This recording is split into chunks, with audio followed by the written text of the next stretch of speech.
श्रेया के माता पिता से भी हमारी बातचीत हुई है और श्रेया कांड में पुलिस ने जिन 5 निर्दोष को अपराधी बनाया है, तो गेस्ट हाउस के मालिक धर्मेंद्र राकेश के पिता, दोनों की पत्नी, श्रेया के बॉयफ्रेंड रोहित के पिता और चाचा, ये सभी से हमारी बातचीत हुई है, जिनको दुष्कर्मी बताया गया है। रोहित को जिस जगह पर गेस्ट हाउस का बताया गया है, गेस्ट हाउस के मालिक धर्मेंद्र को दुष्कर्मी बताया गया है, तो श्रेया का बॉयफ्रेंड रोहित गेस्ट हाउस में गया ही नहीं। ये 100% सच्चाई है। और वहीं से वो दे रहा है कि श्रेया दुष्कर्म करते हुए धर्मेंद्र ने देखा, तो श्रेया ने अपनी सहेली श्रुति को फोन किया, बताया। पूरी घटना में ये निकल कर आया है कि श्रेया का कौन दुष्कर्मी है, कौन हत्यारा है, ये तो पकड़ में नहीं है। लेकिन इस पूरी घटना का भी मेन अपराधी पुलिस प्रशासन हो गया है। वो एसपी हो, डीएसपी हो, थानाध्यक्ष हो, या हम कहें कि अभी अपराधी के रूप में हम बिहार के मुख्यमंत्री नीतीश कुमार को भी इंगित कर सकते हैं। देखिए, महिला का सम्मान करना चाहिए, लेकिन जो महिला गलत करे उस गलत को भी एक सम्मानजनक तरीके से बोलना चाहिए। अब जैसे हमने एसपी महिला और डीएसपी महिला के बारे में भी हमने कहा है कि इन दोनों ने जिस तरह से निर्दोष को जेल भेज दिया है, निर्दोष को दुष्कर्मी बना दिया, हत्यारा बता दिया है, ये दोनों भी महिला के नाम पर कलंक है। हम दो व्यक्ति को आरोपित कर रहे हैं, दो एसपी डीएसपी को, महिला को सम्मान दे रहे हैं। महिला एक ऐसा सम्मान है कि हम आप यहां सृष्टि में हैं तो महिला की बदौलत है।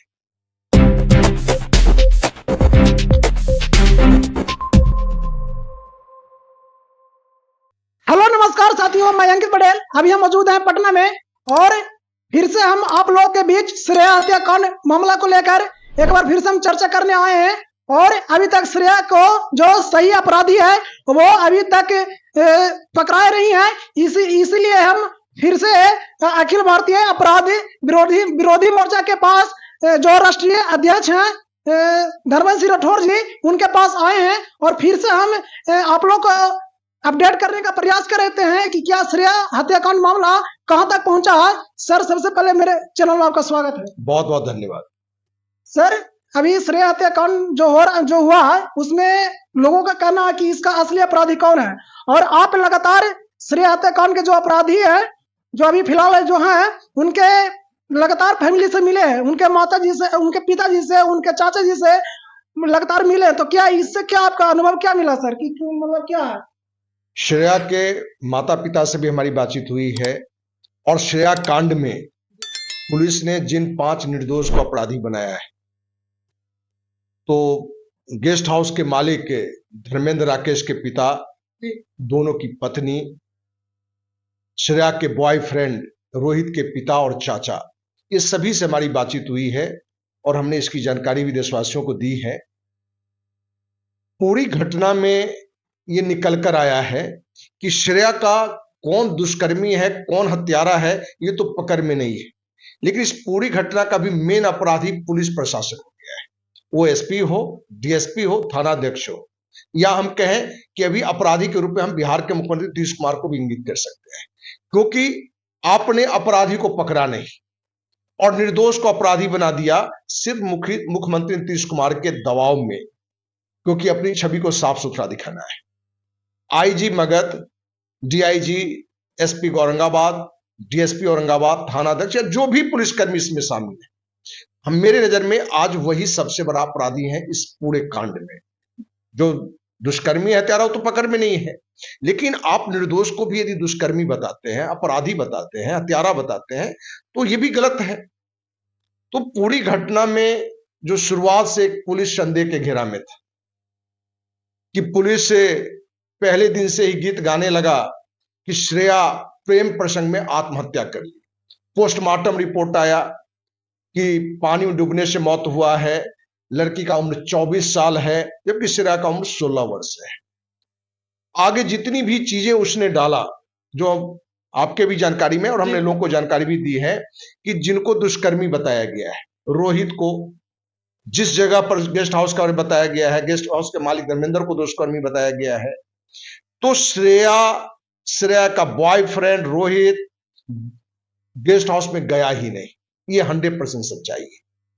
और वहीं से वो दे रहा है कि श्रेया दुष्कर्म करते हुए धर्मेंद्र ने देखा, तो श्रेया ने अपनी सहेली श्रुति को फोन किया, बताया।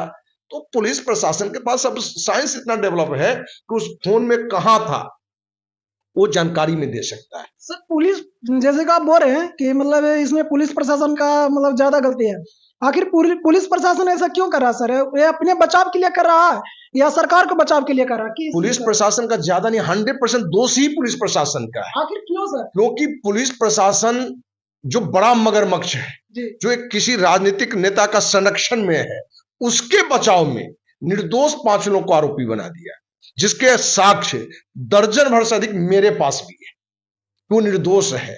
पुलिस के पास साक्ष्य क्या है? एक भी साक्ष्य नहीं है। सिर्फ पुलिस ने क्या किया है कि ब्यूटी पार्लर को टारगेट लिया, क्योंकि श्रुति की मां गरीब है तो ब्यूटी पार्लर चला के 10-20 हजार रुपया कमाती है। ब्यूटी पार्लर के बगल में गेस्ट हाउस है जो श्रुति के ही चचा बाबा का रिश्ते में है।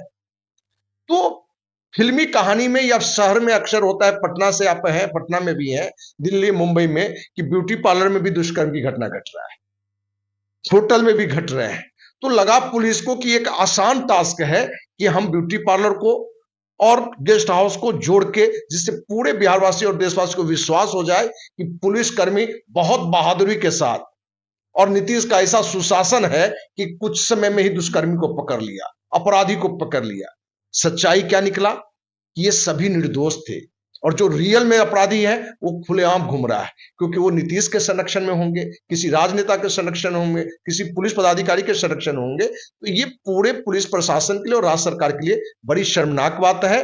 और इसलिए अखिल भारतीय अपराधी मोर्चा ने इस पूरी घटना की सीबीआई जांच के मांग को लेकर माननीय राष्ट्रपति, प्रधानमंत्री, बिहार के राज्यपाल, मुख्यमंत्री को पत्र भी लिख चुका है। और इस घटना पर सीबीआई जांच ही दूध का दूध पानी का पानी रिजल्ट लेके आएगा। सर बिहार के लोग पुलिस प्रशासन पर कैसे भरोसा कर पाएगा सर? जिस तरह से आप बयान दे रहे हैं कि पुलिस प्रशासन इसमें गलत किया है, तो पुलिस प्रशासन किस लिए बनता है? जनता को सेवा करने के लिए, जनता को न्याय दिलाने के लिए। आखिर वही गुंडागर्दी करने लगेगा तो लोगों का कैसे रह पाएगा सर? देखिए, बिहार में तो पुलिस पर कभी भरोसा नहीं था, न है न होगा।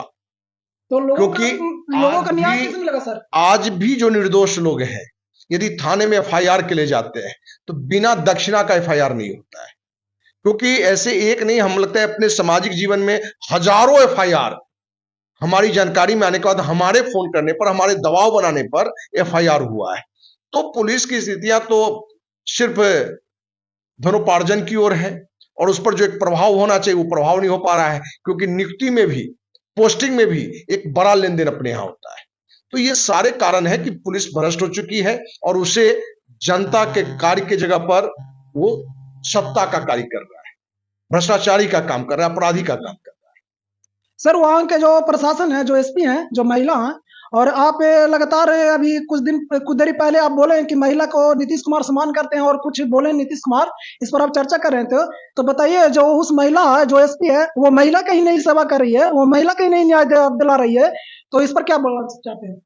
देखिए, महिला का सम्मान करना चाहिए, लेकिन जो महिला गलत करे उस गलत को भी एक सम्मानजनक तरीके से बोलना चाहिए।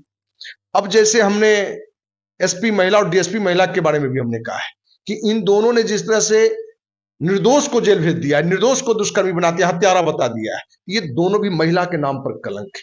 हम दो व्यक्ति को आरोपित कर रहे हैं, दो एसपी डीएसपी को, महिला को सम्मान दे रहे हैं। महिला एक ऐसा सम्मान है कि हम आप यहां सृष्टि में है तो महिला की बदौलत है। तो हमारे यहां तो कहा भी जाता है, यत्र नार्यस्तु पूज्यन्ते रमन्ते तत्र देवता, जहां नारी की पूजा होती है वहां देवता वास करते हैं। इसका मतलब ये नहीं है कि नारी कोई सुपनखा हो जाए, तो हम उसका भी तरीके से माने जो विरोध करना चाहिए वो विरोध होना चाहिए। श्रेया को न्याय कब तक मिल पाएगा सर? लोग जानना चाह रहे हैं, इच्छुक हैं, देखने जो देखते हैं वो हमेशा सवाल करते हैं कि क्या श्रेया का न्याय मिलेगा या नहीं मिल पाएगा? श्रेया को 100% न्याय मिलेगा। ये पूरे देशवासियों से कमिटमेंट है, और बिना देशवासियों का सहयोग के संभव नहीं है। सभी का सहयोग और आशीर्वाद हर कार्य में चाहता है। तो अखिल भारतीय अपराध विरोधी मोर्चा ने निर्णय लिया है कि सीबीआई जांच की मांग को लेके, और कहीं भी दिक्कत हुआ तो इस मुद्दे पर धरना प्रदर्शन से लेके अनिश्चितकालीन अनशन पर हम बैठेंगे। ये पहले दिन से हमारी घोषणा है, और हत्या के दिन से ही हमारी ये मांग रही है कि इस पूरी घटना की सीबीआई जांच हो या कम से कम न्यायिक जांच हो। चलिए दोस्तों, हमने श्रेया हत्याकांड के मामलों को लेकर कुछ सवाल था, वो हम सवाल आप लोग के बीच में रखे हैं। बाकी आप लोग को वीडियो कैसा लगा? अगर अच्छा लगा तो आप लोग चैनल को सब्सक्राइब करें, लाइक करें, और छोटे भाई को प्यार देते रहे। थैंक यू, धन्यवाद।